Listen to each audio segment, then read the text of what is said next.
Hi everyone, intraday trading ചെയ്യാൻ വേണ്ടിയിട്ട് മികച്ച സ്റ്റോക്കുകൾ എങ്ങനെയൊക്കെ തിരഞ്ഞെടുക്കാമെന്ന് പറയുന്ന വീഡിയോ സീരീസിൻ്റെ മൂന്നാമത്തെ എപ്പിസോഡിലേക്ക് എല്ലാവർക്കും സ്വാഗതം. അപ്പോൾ ആദ്യത്തെ 2 എപ്പിസോഡ് നിങ്ങൾ കണ്ടിട്ടില്ല എന്നുണ്ടെങ്കിൽ ലിങ്ക് ഞാൻ താഴെ കൊടുക്കുന്നതാണ്, അതൊന്ന് കണ്ടിട്ട് വരിക. അപ്പോൾ ഇന്ന് ഞാൻ കുറച്ച് ഇൻട്രസ്റ്റിംഗ് ആയിട്ടുള്ള മെത്തേഡ് തന്നെയാണ് യൂസ് ചെയ്യുന്നത്. ഇൻട്രാഡേ ട്രേഡ് ചെയ്യുന്ന സമയത്ത് നമുക്ക് അത്യാവശ്യം ആ ഒരു സ്റ്റോക്കിൽ മൊമെൻറ്റം കിട്ടണം, എന്നാലേ നമുക്ക് അത്യാവശ്യം പ്രോഫിറ്റൊക്കെ ജനറേറ്റ് ചെയ്യാൻ സാധിക്കത്തുള്ളൂ അല്ലേ.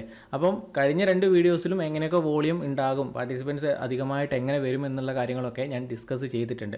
അപ്പോൾ ഇന്ന് ഞാൻ യൂസ് ചെയ്യുന്നത് അത്യാവശ്യം ക്വാളിറ്റി സ്റ്റോക്കുകൾ, ക്വാളിറ്റി സ്റ്റോക്ക് എന്ന് പറയുമ്പോൾ ഫ്യൂച്ചേഴ്സ് ആൻഡ് ഓപ്ഷൻസ് ആക്റ്റീവ് ആയിട്ടുള്ള സ്റ്റോക്കുകളിലൊക്കെ വോളിയം വരാൻ ചാൻസസ് എപ്പോഴൊക്കെയാണെന്നുള്ളതാണ് ഞാൻ ട്രാക്ക് ചെയ്യാൻ പോകുന്നത്. അതിന് ഇവൻറ്റ് വരുന്ന ദിവസങ്ങളിൽ, ആ ഒരു സ്റ്റോക്കിൽ ഇവൻറ്റ് വരുന്ന ദിവസങ്ങളിൽ, ക്വാർട്ടർലി റിസൾട്ട് കാര്യങ്ങളൊക്കെ വരുന്ന ദിവസങ്ങളിൽ അത്യാവശ്യം പാർട്ടിസിപ്പൻസ് വരാനുള്ള സാധ്യത വളരെയധികം കൂടുതലാണ്.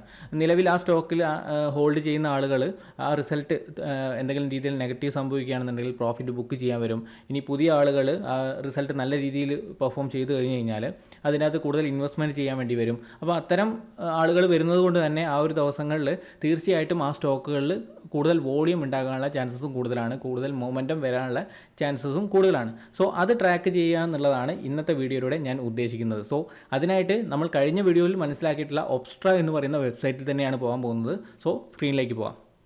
അപ്പോൾ നിങ്ങളിപ്പം സ്ക്രീനിൽ കണ്ടുകൊണ്ടിരിക്കുന്നത് നിഫ്റ്റീൻ്റെ ചാർട്ടാണ്. നമുക്ക് ഒബ്സ്ട്ര എന്ന സൈറ്റിലേക്ക് പോകാം.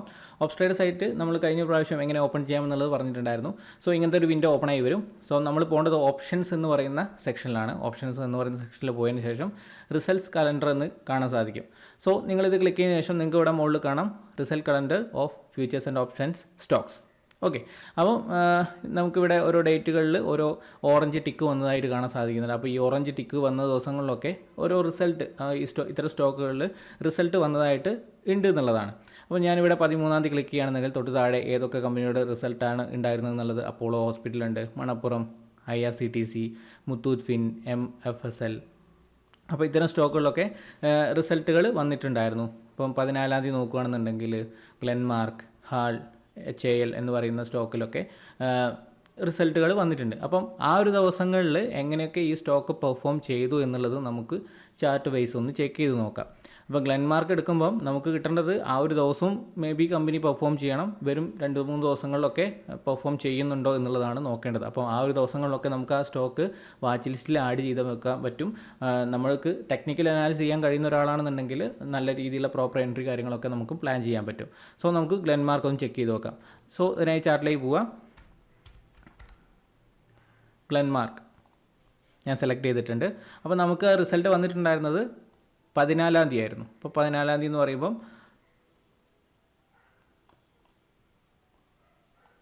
ഓക്കെ, ഈ ഒരു ഏരിയയിലാണ് 14-ാം തീയതി വരുന്നത്. ഈ ഒരു സ്പോട്ടിലാണ് വന്നിരിക്കുന്നത്. അപ്പോൾ ഈ സ്പോട്ടിൽ ഒരു മൊമെൻറ്റം കിട്ടിയിട്ടുണ്ട്. ബട്ട് അത്യാവശ്യം വലിയ മൊമെൻ്റ് ഒന്നുമല്ല, ഒരു സൈഡ് വേസ് മൊമെൻറ്റമാണ്. ചില ബ്രേക്ക് ഔട്ടോ കാര്യങ്ങളൊക്കെ തന്നിട്ടുണ്ട്, റിവേഴ്സൽസ് തന്നിട്ടുണ്ട്. അപ്പോൾ ഈ ഒരു റേഞ്ച് നമ്മൾ കൺസിഡർ ചെയ്യുകയാണെങ്കിൽ, ടോട്ടൽ ഈ ഒരു റേഞ്ച് നമ്മൾ കൺസിഡർ ചെയ്യുകയാണെന്നുണ്ടെങ്കിൽ, അതുപോലെ തന്നെ ഈ ഒരു ബോട്ടം ഏരിയയും നമ്മൾ കൺസിഡർ ചെയ്യുകയാണ്. ഒരു സൈഡ് വേസ് മാർക്കറ്റായിട്ട് നമ്മൾ കൺസിഡർ ചെയ്താൽ പോലും ആ സൈഡ് വേസിൽ നിന്ന് ബ്രേക്ക് ചെയ്തതിന് ശേഷം വളരെ ഫാസ്റ്റായിട്ടുള്ള മൂവ്മെൻറ്റ് ഈ സ്റ്റോക്കിൽ പിന്നീട് നമുക്ക് തന്നിട്ടുണ്ട്. ഓക്കെ, നമുക്കിതിവിടെ കാണാൻ സാധിക്കുന്നതുമാണ് അല്ലേ. അപ്പോൾ അവിടെ നിങ്ങൾ യൂസ് ചെയ്യേണ്ട കാര്യം എന്താ വെച്ച് കഴിഞ്ഞാൽ, ഒരു കൺസോൾട്ടേഷൻ ഫേസ് ആണെന്നുണ്ടെങ്കിൽ ആ റേഞ്ച് ബ്രേക്ക് ചെയ്യുന്ന സമയത്ത് അത്യാവശ്യം മൊമെൻറ്റം വരാനുള്ള സാധ്യതയുണ്ട്. സോ അത് ക്യാപ്ചർ ചെയ്യാൻ വേണ്ടി ശ്രമിക്കുക. അപ്പം റിസൾട്ട് വന്നതിൻ്റെ ഭാഗമായിട്ട് നമുക്കിവിടെ ഒരു സ്ട്രോങ് ക്യാൻഡിൽ നമുക്ക് ഇവിടെ കാണാൻ പറ്റും. അത്യാവശ്യം ബൈയിങ് ഇവിടെ വന്നിട്ടുണ്ടല്ലേ, ഒരു ഡിപ്പിൽ നിന്ന് നല്ലൊരു ബൈയിങ് വന്നിട്ടുണ്ട്. സോ പിന്നെ ഇത് കണ്ടിന്യൂ ചെയ്ത് പോകുന്നതായിട്ട് കാണാൻ പറ്റുന്നുണ്ട്. അപ്പം ഇത് ട്രാക്ക് ചെയ്യാൻ കഴിഞ്ഞ് കഴിഞ്ഞാൽ അത്യാവശ്യം നല്ല രീതിയിലുള്ള ട്രേഡുകൾ നിങ്ങൾക്ക് എടുക്കാൻ സാധിക്കുന്നതായിരിക്കും. അപ്പോൾ ഇനി അടുത്തൊരു സ്റ്റോക്ക് വന്നിരിക്കുന്നത് HAL ആണ്. HAL ഒന്ന് നോക്കി നോക്കാം. ഓക്കെ, HAL എന്ന് പറയുന്ന സ്റ്റോക്ക് ഞാൻ എടുത്തിട്ടുണ്ട്.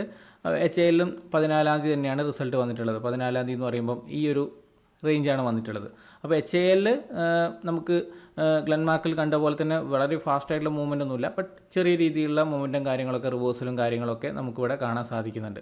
അപ്പോൾ ഇവിടെയും നിങ്ങൾ ഈ പറഞ്ഞ പോലെ ഒരു റെസിസ്റ്റൻസ് ഏരിയ നിങ്ങൾ ഫൈൻഡ് ഔട്ട് ചെയ്യാൻ പറ്റിയിട്ടുണ്ട്, അതുപോലെ തന്നെ നല്ലൊരു സപ്പോർട്ട് ഏരിയ നിങ്ങൾ ഫൈൻഡ് ഔട്ട് ചെയ്യാൻ പറ്റിയിട്ടുണ്ടെന്നുണ്ടെങ്കിൽ ആ റേഞ്ച് ബ്രേക്ക് ചെയ്യുന്ന സമയത്ത് അത്യാവശ്യം പോയിൻറ്റ്സൊക്കെ നിങ്ങൾക്ക് ഇവിടെ ക്യാച്ച് ചെയ്യാൻ സാധിക്കുന്ന സിറ്റുവേഷൻസ് ഇവിടെ ഉണ്ടായിട്ടുണ്ട്. റിവേഴ്സൽസും കാര്യങ്ങളൊക്കെ നിങ്ങൾക്ക് ഇവിടെ കാണാൻ സാധിക്കുന്നുണ്ട്.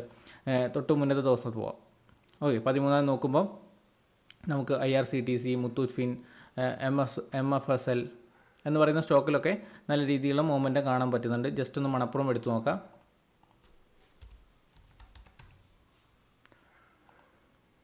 ഓക്കെ, മണപ്പുറം 13-ാം തീയതി. ഓക്കെ, 13-ാം തീയതി വരുന്നത് ഈ ഒരു പോയിൻ്റാണ്. ഓക്കെ, അപ്പോൾ ഇവിടെ നമുക്ക് ഒരു കൺസോൾട്ടേഷൻ നമുക്ക് കാണാൻ സാധിക്കുന്നുണ്ട്. ഈ ഒരു പോയിന്റ് നമുക്കൊരു കൺസോൾട്ടേഷൻ കാണാൻ സാധിക്കുന്നുണ്ട്. അപ്പോൾ ആ ഒരു റേഞ്ച് ബ്രേക്ക് ഡൗൺ ചെയ്തതിനു ശേഷം ഒരു ഫാസ്റ്റ് ആയിട്ടുള്ള മൂവ്മെൻറ്റ് കാര്യങ്ങളൊക്കെ ഡൗൺ സൈഡിലേക്ക് നമുക്ക് കാണാൻ സാധിക്കുന്നുണ്ട്. അപ്പോൾ ഈ ഒരു പോയിന്റ് നമുക്ക് ക്യാച്ച് ചെയ്യാൻ പറ്റിക്കഴിഞ്ഞ് കഴിഞ്ഞാൽ അടിപൊളിയായിട്ടുള്ള ട്രേഡ് നമുക്ക് തീർച്ചയായിട്ടും കിട്ടുന്നതായിരിക്കും അല്ലേ. ഇനി മറ്റൊരു സ്റ്റോക്ക് നോക്കാം. നമുക്ക് 12-ാം തീയതി നോക്കാം. 12-ാം തീയതി വന്നിരിക്കുന്നത് ഹിന്ദു കോപ്പർ, തന്നെ NMDC വന്നിട്ടുണ്ട്, വോൾട്ടാസ് വന്നിട്ടുണ്ട്. നമുക്ക് വോൾട്ടാസിൽ എന്താ സംഭവിച്ചതെന്ന് നോക്കാം.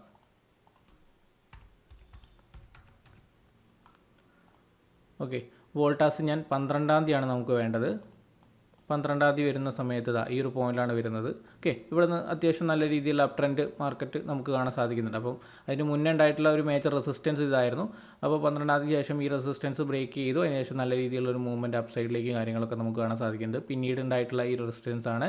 ആ റെസിസ്റ്റൻസ് ബ്രേക്ക് ചെയ്ത് പിന്നെയും പുതിയ ഹൈകളൊക്കെ ക്രിയേറ്റ് ചെയ്ത് പോകുന്നതായിട്ടും നമുക്കിവിടെ കാണാൻ സാധിക്കുന്നുണ്ട്. അപ്പം ഇവിടെ നിങ്ങൾ റിസൾട്ട് വരുന്ന ദിവസം, അതുപോലെ തന്നെ റിസൾട്ട് വന്നതിന് ശേഷം വരുന്ന 2-3 ദിവസമൊക്കെ ആ സ്റ്റോക്കിൽ നല്ല രീതിയിലുള്ള ട്രെൻഡിങ് മൂവ്മെൻറ്റുകൾ കാണാൻ സാധിക്കും. അത്യാവശ്യം വോളറ്റാലിറ്റി, വോളിയം കാര്യങ്ങളൊക്കെ നിങ്ങൾക്ക് കാണാൻ സാധിക്കുന്നതായിരിക്കും. സോ ഇത് ക്യാച്ച് ചെയ്യാൻ ശ്രമിച്ചു കഴിഞ്ഞാൽ നല്ല രീതിയിലുള്ള ഓപ്പർച്യൂണിറ്റി, നല്ല രീതിയിലുള്ള പ്രോഫിറ്റൊക്കെ നിങ്ങൾക്ക് ജനറേറ്റ് ചെയ്യാൻ സാധിക്കുന്നതുമായിരിക്കും. അപ്പം ഈ രീതിയിലും നിങ്ങളൊന്ന് ട്രൈ ചെയ്ത് നോക്കുക. ഇതിന് മുന്നുള്ള ദിവസങ്ങളിലൊക്കെ വന്നിട്ടുള്ള റിസൾട്ട് കാര്യങ്ങളൊക്കെ വരുന്ന സമയത്ത് എങ്ങനെയാണ് ആ സ്റ്റോക്ക് പെർഫോം ചെയ്തതെന്നുള്ളതൊന്ന് ഒന്ന് ബാക്ക് ടെസ്റ്റ് ചെയ്ത് നോക്കുക. അപ്പോൾ ഇനി ഏതെങ്കിലും ദിവസങ്ങൾ റിസൾട്ട് വരാനുണ്ടെന്നുണ്ടെങ്കിൽ ഇവിടെ അപ്ഡേറ്റ് ആവുന്നതായിരിക്കും. അപ്പോൾ ആ ഒരു ദിവസവും വരുന്ന 2-3 ദിവസമൊക്കെ ആ ഒരു ചാർട്ട് നിങ്ങൾ വാച്ച് ലിസ്റ്റ് ആഡ് ചെയ്യുക. അത് പെർഫോം ചെയ്യുന്നുണ്ടോ നോക്കുക. ഇനി പുറകോട്ട് നോക്കുകയാണെങ്കിൽ തന്നെ ഒരുപാട് റിസൾട്ടുകളൊക്കെ വന്നിട്ടുണ്ട്. ആ റിസൾട്ട് വന്ന ദിവസങ്ങളിലൊക്കെ ആ സ്റ്റോക്ക് എങ്ങനെയൊക്കെ പെർഫോം ചെയ്തു എന്നുള്ളതൊക്കെ നിങ്ങൾക്ക് വിലയിരുത്തി നോക്കാം. സോ നിങ്ങൾക്ക് പഠിക്കാനുള്ളൊരു ഓപ്പർച്യൂണിറ്റിയാണിത്. അതുപോലെ തന്നെ നിങ്ങൾക്ക് എങ്ങനെയൊക്കെ ഇനി വരും ദിവസങ്ങളിൽ ട്രേഡ് പ്ലാൻ ചെയ്യാൻ പറ്റും എന്നുള്ളതൊക്കെ ഈ രീതിയിൽ ചെക്ക് ചെയ്ത് നോക്കാൻ വേണ്ടിയിട്ട് സാധിക്കുന്നതായിരിക്കും. അപ്പം പുതിയൊരു വീഡിയോ ആയിട്ട് ഞാൻ വരുന്നതായിരിക്കും. അപ്പോൾ ഈ വീഡിയോ നിങ്ങൾക്ക് ഇഷ്ടമായെങ്കിൽ ലൈക്ക് ചെയ്യുക, സപ്പോർട്ട് ചെയ്യുക, മറ്റുള്ളവർക്ക് കൂടെ ഷെയർ ചെയ്യാൻ വേണ്ടി ശ്രമിക്കുക. അപ്പോൾ നമുക്ക് പുതിയ വീഡിയോയിൽ കാണാം. അതുവരേക്കും ബൈ.